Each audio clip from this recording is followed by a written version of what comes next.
Hello students. आज की इस वीडियो में हम क्लास 10th का चैप्टर 2 पॉलिनोमियल की एक्सरसाइज 2.2 का इंट्रोडक्शन विद एग्जांपल कवर करेंगे।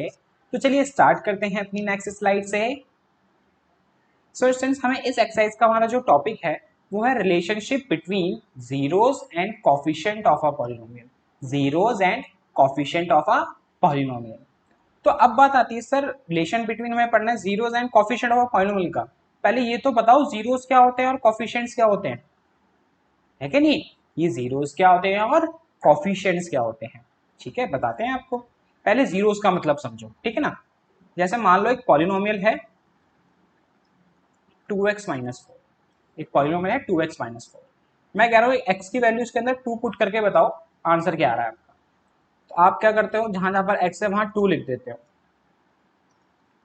और इसको सॉल्व करते हो। 2 2 जा 4 और ये माइनस का 4 और आपका आंसर आ गया 0। आपका आंसर क्या आ गया बेटा, 0 आ गया। तो इसका मतलब पता है क्या है, आपने इस पॉलिनोमियल में x की वैल्यू 2 पुट करी, आपका आंसर आया 0।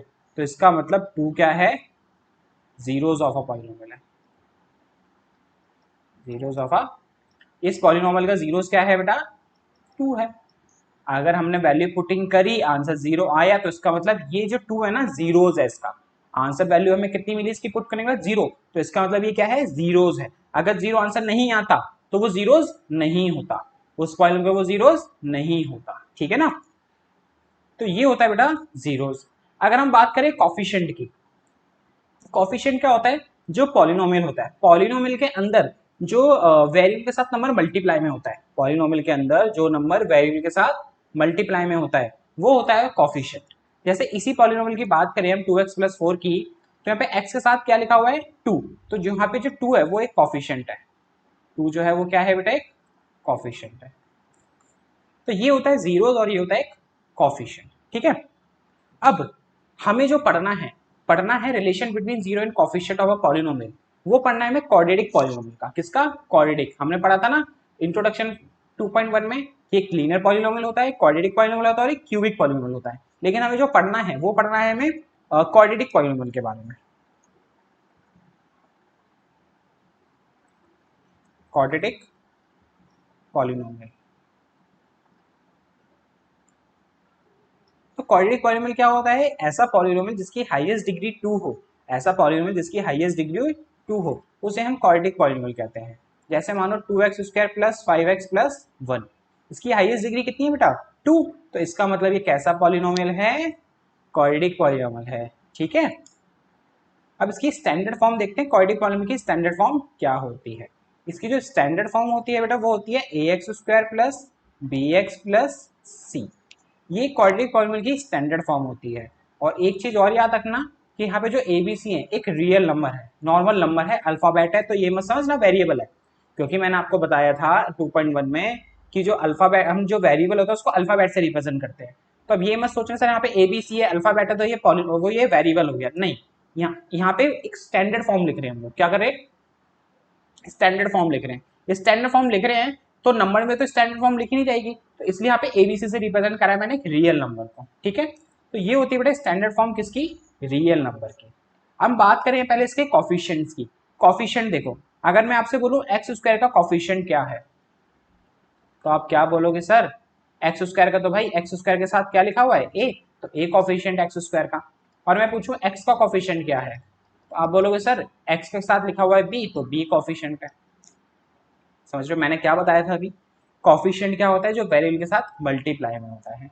अगर मैं पूछूं x² का कॉफिशिएंट क्या है, तो आप क्या बोलोगे, a है। अगर मैं पूछूं x का कॉफिशिएंट क्या है, तो आप क्या बोलोगे, b है।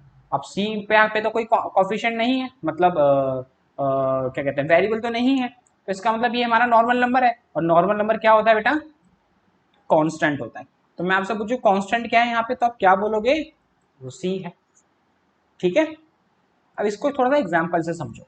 जैसे यहाँ पे हमने लिखा 2x² प्लस 5x प्लस 3। मैं आपसे पूछूं a की वैल्यू बताओ मुझे क्या है, तो आप पता है क्या बताओगे, 2। बताओ क्यों, बिकॉज ऑफ मैंने आपको बताया x² के साथ जो होता है वो क्या होता है, a होता है। तो x² के साथ यहाँ पे क्या लिखा है, 2। तो a की वैल्यू कितनी हुई, 2। इसी तरह से बेटा b की वैल्यू कितनी हुई, 5। इसी तरह से c की वैल्यू कितनी हुई, 3। b होता है जो x के साथ होता है, x के साथ 5 लिखा है। c होता है जो कांस्टेंट होता है, कांस्टेंट हमारा 3 है। तो सी हमारा 3 हो गया, ठीक है ना। तो ये होते हैं बेटा कोफिशिएंट ऑफ अ पॉलिनोमियल। अब बात करते हैं किसकी, जीरोस की। अब देखो जीरोस कैसे फाइंड करना है। आप लोगों ने 8th क्लास में एक क्वाड्रेटिक इक्वेशंस पढ़ा था हमने। इक्वेशन के अंदर अंदर हमने सीखा था मिडल स्प्लिट टर्म करना। क्या सीखा था हमने, मिडल स्प्लिट टर्म करना। जब मिडल स्प्लिट टर्म करते हैं हम लोग, जब मिडल स्प्लिट टर्म करते हैं लास्ट में ना दो आंसर्स आते हैं। मिडल स्प्लिट टर्म करने के बाद लास्ट में दो आंसर आते हैं, वही हमारे ना बेटा क्या होते हैं, इस पॉलिनोमियल के जीरोस कहलाएंगे। मिडल स्प्लिट टर्म करने के बाद जो आंसर्स आता है, मिडल स्प्लिट टर्म करने के बाद जो आंसर आता है, दो आंसर्स आएंगे। क्वाड्रेटिक पॉलिनोमियल में दो आंसर आते हैं, क्यूबिक होता है तो तीन आंसर आते हैं। तो जो और मिडल स्प्लिट टर्म जो होती है वो क्वाड्रेटिक पॉलिनोमियल की होगी या क्वाड्रेटिक इक्वेशंस की होती है। तो इसको सॉल्व करेंगे ना मिडल स्प्लिट टर्म से, जो आंसर आएगा एंड में वो उसके जीरोस होते हैं। अब ये मिडल स्प्लिट टर्म क्या है, अगर आप लोगों ने नहीं पढ़ा है कोई टेंशन वाली बात नहीं, मैं ये आपको आगे समझाऊंगा, बस आपको नॉर्मल से बता रहा हूँ जीरोस कैसे निकालेंगे। क्वाड्रेटिक पॉलिनोमियल में जीरोस कैसे निकालते हैं, मिडल स्प्लिट टर्म के क्वाड्रेटिक पॉलिनोमियल में जीरोस कैसे निकालते हैं, मिडल स्प्लिट टर्म करके,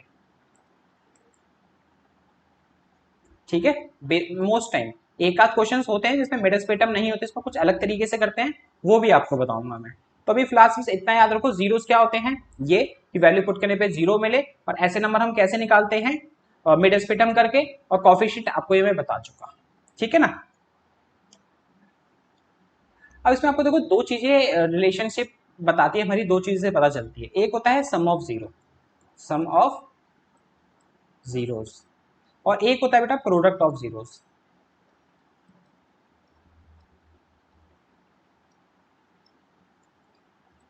सम ऑफ जीरोस, अब मैंने आपको बताया था हमारी क्वाड्रेटिक पॉलिनोमियल है, इसकी मिडल स्प्लिट टर्म करते हैं तो दो आंसर्स आते हैं। कितने आंसर्स आते हैं, दो। तो एक को मान लो अल्फा, एक को मान लो बीटा, और जो दो आंसर्स आते हैं वही क्या होते हैं बेटा, जीरोस होते हैं, वही क्या होते हैं, जीरोस, ठीक है ना। स्टैंडर्ड फॉर्म लिख देता हूं मैं यहाँ पे, a x square plus b x plus one. और जब इसको मिडल स्प्लिट टर्म करेंगे दो आंसर आएंगे, एक होगा अल्फा और एक होगा बीटा। मैं अज्यूम करके एक वैल्यू बता रहा हूँ उसकी, कि हम नंबर आएगा कोई ना कोई, तो एक को अल्फा मानेंगे और एक को बीटा मानेंगे। तो जीरोस क्या हो गए, अल्फा और बीटा, ठीक है ना। तो यहाँ पे सम ऑफ जीरो बोल रहा है, तो जीरोस को हमने क्या माना है, अल्फा और बीटा, तो सम ऑफ जीरो हो जाएगा अल्फा प्लस बीटा। यहाँ बोला प्रोडक्ट ऑफ जीरो, तो प्रोडक्ट ऑफ जीरो हो जाएगा बेटा अल्फा इंटू बीटा, ओके। अब बात आती है, ये तो हो गया जीरोस। अब इसके कॉफिशिएंट का इसके साथ क्या रिलेशन होता है, जो सम ऑफ जीरो होता है बेटा वो इक्वल होता है माइनस का बी बाय ए के। जो सम ऑफ जीरो होता है वो किसके इक्वल होता है, माइनस का बी बाय ए के। और जो product of zero alpha into beta होता है वो इक्वल होता है बेटा किसके, सी बाय ए के, ठीक है ना। और ए बी सी क्या होते हैं मैंने भी आपको समझाया। जो एक्स स्क्वायर के साथ होता है वो ए होता है, जो एक्स के साथ होता है वो बी होता है, जो कॉन्स्टेंट होता है वो सी होता है, ठीक है। अब कंक्लूजन इसमें सिर्फ इतना निकला, अभी सिर्फ आपको क्या याद रखना है, इन दोनों को याद रखना है कि भाई सम ऑफ जीरो का फॉर्मूला ये होता है, प्रोडक्ट ऑफ जीरो का फॉर्मूला ये होता है, बस और कुछ नहीं याद रखना आपको फिलहाल के लिए। और कैसे क्वेश्चंस हैं क्या करेंगे वो भी आपको एग्जांपल के थ्रू समझाता हूँ, बस आपको सिर्फ मोटा मोटा ये दो चीजें याद रखनी है। कह रहा है find the zeros of the quadratic polynomial this, आगे पढ़ेंगे बाद में। अभी यहाँ पे हमें कह रहा है इसके क्वाड्रेटिक पॉलिनोमियल के जीरोस फाइंड करो। और मैंने कहा था क्वाड्रेटिक पॉलिनोमियल जीरोस कैसे फाइंड होते हैं, मिडल स्प्लिट टर्म के। कैसे फाइंड होते हैं, मिडल स्प्लिट टर्म करके। अब देखो मिडल स्प्लिट टर्म कैसे करते हैं। जैसे ये हमारा x square plus 7x plus 10 है, इसके हमें मिडल स्प्लिट टर्म करने हैं, क्योंकि जीरोस कैसे निकलते हैं, मिडल स्प्लिट टर्म करके। तो हम पहले जीरोस निकाल रहे हैं। सबसे पहले आप क्या करना है, इसका कुछ नहीं तो बेटा क्या है, one. First and last term को मल्टीप्लाई करना है, फर्स्ट एंड लास्ट टर्म को क्या करना है, मल्टीप्लाई। तो आ गया हमारा 10, कर दिया हमने, फर्स्ट एंड लास्ट टर्म को मल्टीप्लाई कर दिया, हमारा कितना आ गया 10। और मिडल स्प्लिट टर्म तो बेटा आपने 9th में भी सीखी होगी, है ना, सेकंड चैप्टर में पॉलिनोमियल में। तो पहले सबसे पहले आपको क्या करना है, फर्स्ट एंड लास्ट टर्म को मल्टीप्लाई करना है, कर दिया हमने 10 आया। अब इसके मिडल में नंबर देखो क्या है, 7, ओके। अब 7 को इस तरह स्प्लिट करो, 7 को दो पार्ट्स में इस तरह स्प्लिट करो कि मल्टीप्लाई करके 10 आए, मल्टीप्लाई करके क्या आए 10 आए, और प्लस माइनस करने पे 7 आए। प्लस माइनस करने पे क्या है 7, मल्टीप्लाई करने पे 10 आए और प्लस माइनस करने पे 7 आए। तो जैसे देखो हम 5 और 2 लिखते हैं, 7 को मैंने दो पार्ट्स में स्प्लिट कर दिया 5 और 2 में, 7 को मैंने दो पार्ट्स में स्प्लिट कर दिया 5 और 2 में। तो देखो 5 + 2 कितना करेंगे तो कितना आएगा 7 आएगा। और मल्टीप्लाई करेंगे तो कितना आएगा 10 आएगा। देखो हो तो 3 और 4 भी सकता है स्प्लिट, 3 + 4 7 होता है, लेकिन 3 4 कितना होता है 12, लेकिन हमें मल्टीप्लाई करके कितना चाहिए 10 चाहिए, ठीक है ना। तो कौन से नंबर लेंगे हम 5 और 2। तो यहां लिखोगे आप 7x की जगह 5x और 2x और ये प्लस में 10। ओके, इतना करने के बाद आपको दो दो के पेयर्स बनाने हैं। कितने कितने के पेयर्स बनाने हैं बेटा, दो दो के पेयर्स बनाने हैं। ये बना लिए। अब जो ये पेयर्स बने हैं इसमें आपको कॉमन लेना है। इसमें देखो कॉमन क्या है x, यहाँ x स्क्वायर है, x कॉमन लिया तो बचा x, 5x है, x कॉमन लिया तो बचा 5। यहाँ पर कॉमन क्या है बेटा, यहाँ है 2 की डेल में 2 भी आता है, 2 की डेल में 10 भी आता है, तो 2 कॉमन है, तो यहाँ से 2 कॉमन लिया तो बचा x, और 2 की डेल में 10 5 बार में आता तो यहाँ बचा 5। अब जो ये ब्रैकेट वाले आपके आंसर्स आए ना, ये इक्वल आएंगे हमेशा। अगर इक्वल नहीं आ रहे तो आपने कहीं ना कहीं मिड स्प्लिट में जो भी आपने करा है यहाँ पे कहीं ना कहीं गलती करी है, याद रखना इस बात को। ये ब्रैकेट वाले हमेशा क्या आएंगे, इक्वल आएंगे, नहीं आ रहे तो कहीं ना कहीं आपने गलती करी है। अब क्या करना है आपको, जो ये x + 5 है इसको कॉमन ले लेना है। ले लिया, यहां से जब x + 5 कॉमन लिया तो बचा x, जब यहां से x + 5 कॉमन लिया तो बचा, तो ये बचा x + 5 और x + 2। अब आपको क्या करना है, एक बार x + 5 को 0 के इक्वल लिखना है और एक बार x + 2 को 0 के इक्वल लिखना है। तो प्लस का 5 उधर आके माइनस का 5 और प्लस का 2 उधर आके माइनस का। तो जो ये आंसर्स आए, जो ये आंसर्स आए, यही आपके क्या होते हैं बेटा, जीरोस। यही क्या होते हैं आपके जीरोस। तो कुछ इस तरह से मिड स्प्लिट हम करके जीरोस निकालते हैं। ओके, और क्वेश्चंस करेंगे, और आपको मिड स्प्लिट हम जब क्वेश्चंस करेंगे और आगे क्वेश्चंस जैसे एक्सरसाइज के हो चाहे और एग्जांपल्स हो, तो आपको और अच्छे से क्लियर हो जाएगा वो चीजें, ठीक है ना, कि मिड स्प्लिट हम और कैसे करते हैं। तो इस तरह से मिड स्प्लिट हम करते हैं। ये हो गए इसके फाइंड जीरोस, ये क्या हो गया इसके फाइंड जीरोस फाइंड हो गए। तो जीरोस क्या क्या हुआ बेटा, -5 एंड 2। अब आगे बढ़ते हैं, कह रहे verify the relation between zeros and coefficient. अब हमें वेरीफाई करना है इनका रिलेशन बिटवीन किसका, जीरोस एंड कोफिशिएंट्स का। तो इसके लिए मैंने आपको दो चीजें बताई थी जो मैंने पढ़ाई है आपको, कि एक आपको ये दो एज अ फॉर्मूले की तरह याद रखना है, सम ऑफ जीरो और प्रोडक्ट ऑफ जीरो को। इसी चीज को हम यहाँ पे वेरीफाई करके दिखाएंगे इसी फॉर्मूले से। मैं शॉर्ट फॉर्म में लिख रहा हूँ सम ऑफ जीरो को SOZ। इसका फॉर्मूला होता है alpha plus beta equal to minus का B/A। Alpha plus beta equal to minus का B/A। तो देखो अल्फा और बीटा क्या होते हैं, जीरोस। तो जीरोस हमारे क्या है, -5 और 2। तो किसी एक को अल्फा मान लो और किसी एक को बीटा मान लो आप लोग। तो अल्फा मान लिया, मान लो हमने -5, और बीटा मान लिया हमने 2, तो यहाँ 2 लिख दो। इक्वल में माइनस का B/A। अब B क्या होता है बेटा, जो x के साथ होता है। x के साथ क्या लिखा हुआ है 7, तो B की वैल्यू हो गई 7। A क्या होता है, जो x² के साथ होता है। x² के साथ कुछ नहीं है तो क्या होगा 1 होगा। x² के साथ कुछ नहीं है तो क्या होगा 1 होगा, तो यहाँ 1 लिख देंगे। माइनस का 5 प्लस का 2, एक सेकेंड, माइनस का 2 आया था बेटा, सॉरी, हमारा x वैल्यू आई थी -2 आई थी ना, तो बीटा भी हमारा -2 हो गया, तो प्लस माइनस माइनस, तो ये भी माइनस हो गया, ये भी क्या हो गया माइनस। तो माइनस माइनस प्लस, तो 5 + 2 7, लेकिन साइन माइनस का, और ये भी -7 है, दोनों इक्वल आ गए, तो हमारा ये वेरीफाई हो गया। इस तरह वेरीफाई करेंगे सम ऑफ जीरो को। इसी तरह से जो दूसरा फॉर्मूला लिखवाया था मैंने प्रोडक्ट ऑफ जीरो को, उसको भी वेरीफाई करेंगे। उसका फॉर्मूला था alpha into beta equal to C/A। अब वैल्यू पुटिंग करेंगे, अल्फा को क्या है हमारा -5 और बीटा क्या है हमारा -2।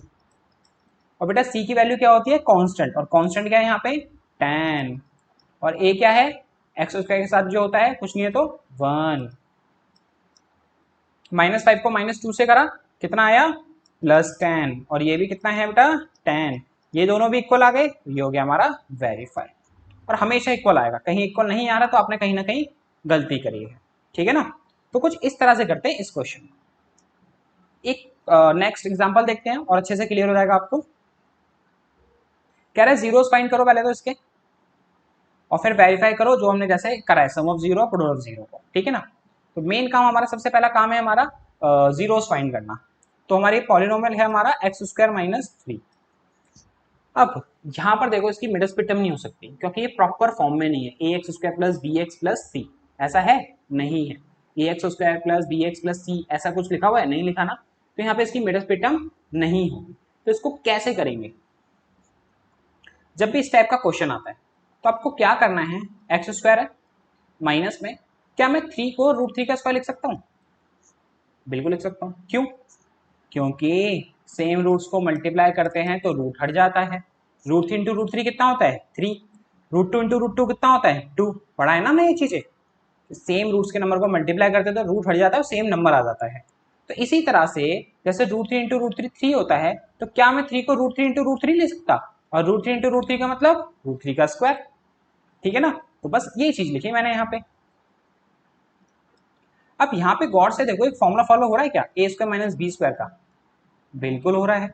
ए स्क्वायर और बी स्क्वायर का ये फॉर्मूला होता है ए प्लस बी और ए माइनस बी। ए की जगह लिखा है बेटा एक्स और बी की जगह क्या लिखा है? √3। तो इस फॉर्मूले के हिसाब से फॉर्मूला होता है ए प्लस बी, तो एक्स प्लस √3, ए माइनस बी मतलब एक्स माइनस √3। ठीक है ना? अब देखो इतना हो गया। अब इसके बाद क्या करेंगे हम लोग, एक बार x प्लस √3 को 0 के इक्वल और एक बार x माइनस √3 को 0 के इक्वल। तो प्लस का √3 हो जाके माइनस का √3, माइनस का √3 हो जाके प्लस का √3। तो यहाँ से x वैल्यू एक ये आ गई, x वैल्यू एक ये आ गई, और यही हमारे क्या हो गए इसके जीरोस। जीरोस क्या हो गए? माइनस का √3 एंड प्लस का √3। ठीक है? तो इस तरह से इस टाइप की इक्वेशन का मतलब इस टाइप के पॉलिनोमियल का जीरोस फाइंड करेंगे। अब हमें क्या करना है, रिलेशनशिप वेरीफाई करने हैं। तो उसके लिए हमें दोनों चीज़ों के फॉर्मूले मैंने लिखवाए थे उसी का फॉलो करेंगे, सम ऑफ जीरो और प्रोडक्ट ऑफ जीरो का। तो सम ऑफ जीरो का होता है अल्फा प्लस बीटा माइनस का बी बाय ए। अल्फा क्या होता है? जीरोस, और बीटा भी क्या होता है? जीरोस। तो अल्फा को मान लिया हमने -√3 और बीटा को मान लिया हमने +√3 है। इक्वल में माइनस बी बाय ए। बी बी क्या होता है बेटा? जो एक्स के साथ होता है, जो एक्स के साथ होता है। और इस पॉलिनोमियल में तो एक्स तो है ही नहीं, एक्स स्क्वायर है, अकेला एक्स नहीं है, एक्स स्क्वायर है, एक्स तो है ही नहीं, और एक्स नहीं है तो इसका मतलब पता है क्या हुआ? बी की वैल्यू 0 हुई। बी की वैल्यू क्या हुई? 0। ठीक है ना? और ए क्या होता है? एक्स स्क्वायर के साथ जो होता है, यहाँ कुछ नहीं है तो 1, और माइनस प्लस माइनस √3 में से √3 या 0, और 0 डिवाइड बाई 1 0, ये भी इक्वल आ गए, तो इसका मतलब ये वेरीफाई हो गया। इसी तरह से प्रोडक्ट ऑफ जीरो को वेरीफाई करेंगे, जो होता है अल्फा इंटू बीटा और सी बाय ए। अल्फा क्या है? -√3, बीटा क्या है? +√3, सी बाय ए। सी क्या है बेटा? कांस्टेंट नंबर -3, +3 मत लेना, -3 है ना, अपॉन में ए की वैल्यू क्या है? 1। √3 को √3 से करते मैंने बताया था, रूट हट जाता है, सीधा नंबर आएगा। क्या हो रहा है यार? सीधा नंबर आएगा 3, और माइनस का माइनस, और ये भी क्या है बेटा यहाँ पे इक्वल में -3, दोनों इक्वल आ गए, तो ये भी हमारा क्या हो गया? वेरीफाई। तो कुछ इस तरह से करेंगे इसको। ठीक है? अब एक क्वेश्चन और देखते हैं। अब यहाँ कह रहा है find a quadratic polynomial, find a quadratic polynomial the sum and product of zeros are this and this. कहना चाहता है कि आपको सम ऑफ जीरो दिया हुआ है, सम ऑफ जीरो का मतलब अल्फा प्लस बीटा कितना? -3, और आपको प्रोडक्ट ऑफ जीरो दिया हुआ है, प्रोडक्ट ऑफ जीरो का मतलब अल्फा इंटू बीटा 2, ये दो चीज दी हुई है आपको, और आपको क्या फाइंड करना है? क्वाड्रेटिक पॉलिनोमियल फाइंड करना है। क्या फाइंड करना है? क्वाड्रेटिक पॉलिनोमियल फाइंड करना है। ठीक है? तो देखो इसके लिए दो चीजें हैं, मैं आपको एक डायरेक्टली तरीका बताऊंगा, क्योंकि 1 मार्कर क्वेश्चन आने तो डायरेक्ट तरीके से करोगे, फुल फ्लेज तो करोगे नहीं इसको। तो पहले डायरेक्ट वाले तरीका समझ लो। आपको एक इक्वेशन को माइंड में याद कर लेना है, वो क्या है? के x square minus alpha plus beta x plus में अल्फा बीटा। इस इक्वेशन को आपको माइंड में याद रख लेना है। अब आपको सिर्फ पता है क्या करना है? कुछ नहीं, सिर्फ जो मैंने आपको ये क्वेश्चन लिखवाई है ना, इसके अंदर आपको वैल्यू पुटिंग कर देंगे, किसकी? अल्फा प्लस बीटा की और अल्फा बीटा की। कैसे? कुछ इस तरह से, एक्स स्क्वायर माइनस में alpha plus beta, alpha plus beta की वैल्यू कितनी है बेटा? -3, और ये एक्स का एक्स, फिर प्लस में alpha into beta, alpha into beta की वैल्यू कितनी है? 2, तो ये x square minus minus plus 3x plus में, और ब्रैकेट में हमें के और लिखेंगे यहाँ पे, क्योंकि क्या है ना के इसलिए लिख रहे हैं कि यहाँ से एग्जैक्ट नहीं आता, कुछ ना कुछ एक कांस्टेंट नंबर मल्टीप्लाई में होता है, इसलिए हम के भी लिखते हैं इसके साथ। बस इतना सा करना है आपको। दोबारा बताया तो इसको याद कर लो, जो गिवन होगा सम ऑफ जीरो प्रोडक्ट जीरो उसके अंदर पुटिंग कर दो, बात खत्म। ठीक है ना। अब ये इक्वेशन कैसे आई मैं वो चीज आपको एक बार बता देता हूँ। हमने माना था अल्फा और बीटा क्या है बेटा, जीरोज है। अल्फा और बीटा क्या है, जीरोज है। अगर ये जीरोज है, अगर क्या है ये जीरोज, तो पता है किस फॉर्म के होंगे हमारे ये, एक्स माइनस अल्फा और एक्स माइनस बीटा के होंगे। किस फॉर्म के होंगे हमारे ये, एक्स माइनस अल्फा और एक्स माइनस बीटा के। जब भी तुम्हारा अल्फा बीटा आया होगा, सोचो ना एक्स माइनस अल्फा है तो हम इसको जीरो के इक्वल लिखेंगे, माइनस का अल्फा उधर आ गया प्लस का अल्फा। जब भी तो अल्फा आया है, एक्स के लिए अल्फा कब आई है, जब वो एक्स माइनस अल्फा थी, तो प्लस का अल्फा इधर आके माइनस अल्फा हो गया तो एक्स माइनस अल्फा हो गया। इसी तरह से और माइनस बीटा उधर आके बीटा हुआ होगा, जब भी तो प्लस का बीटा आया था। तो इसका मतलब जो हमारे जीरोज हैं वो किस फॉर्म के होते हैं, एक्स माइनस अल्फा और एक्स माइनस बीटा के। अब आपको यहाँ क्या करना है, इनको ना सॉल्व कर देना है, तो ये इक्वेशन आपकी फॉर्म हो जाएगी। कैसे, देखो कैसे करते हैं भाई सॉल्व। एक्स को इस पूरे से, पहले ब्रैकेट को इस पूरे ब्रैकेट से, दूसरे पूरे ब्रैकेट से, फिर दूसरे नंबर को अल्फा को दोबारा इस पूरे ब्रैकेट से। एक्स को एक्स से करा एक्स स्क्वायर, एक्स को बीटा से करा माइनस का बीटा एक्स, माइनस अल्फा को एक्स से करा माइनस का अल्फा एक्स, और माइनस अल्फा को माइनस बीटा से करा अल्फा बीटा। एक्स स्क्वायर इसमें और इसमें दोनों में बेटा माइनस एक्स कॉमन है, तो माइनस एक्स कॉमन ले लेंगे, ब्रैकेट में बचेगा अल्फा प्लस बीटा और ये अल्फा बीटा। तो इस तरह से ये इक्वेशन फॉर्म होती है और इसके नाम पुटिंग कर देंगे, सम ऑफ जीरो प्रोडक्ट जीरो आ गया, बात खत्म। तो ये था छोटा सा इंट्रोडक्शन आपके 2.2 एक्सरसाइज का। अब मिलते हैं आपसे नेक्स्ट वीडियो में, वहां करेंगे हम इस एक्सरसाइज के क्वेश्चंस।